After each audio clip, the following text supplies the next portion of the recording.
আসসালামু আলাইকুম এভরিওয়ান। আজকের রেসিপি মাটির চুলায় দেশি মুরগি ভুনা। পরিমাণ মতো তেল দিয়ে তেল গরম করে নেব। দারচিনি, এলাচ এবং পেঁয়াজ ভেজে নেব।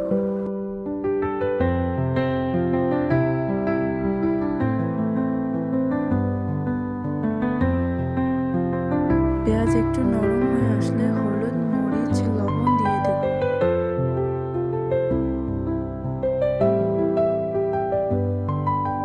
অল্প পরিমাণ পানি দিয়ে দেব যাতে পেঁয়াজ পুড়ে না যায়।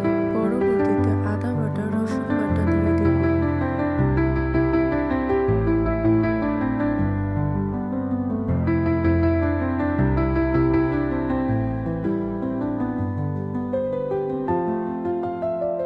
সাথে কাঁচা জিরা গুঁড়া এবং গোলমরিচ গুঁড়া দিয়ে দেব।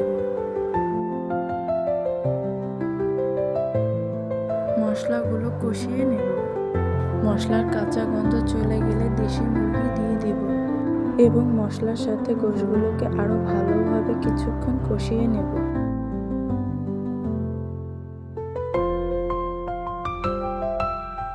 কিছুক্ষণ কষানো হয়ে গেলে আলু দিয়ে দেব এবং আলুর সাথে আরো কিছুক্ষণ কষিয়ে নেব।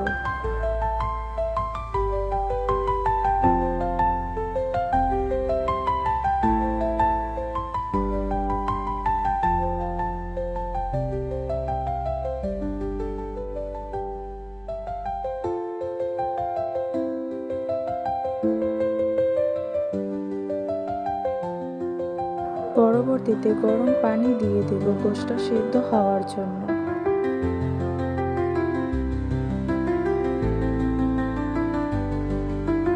মশলার স্বাদ ব্যালেন্স করার জন্য একটু চিনি দিয়ে দেব।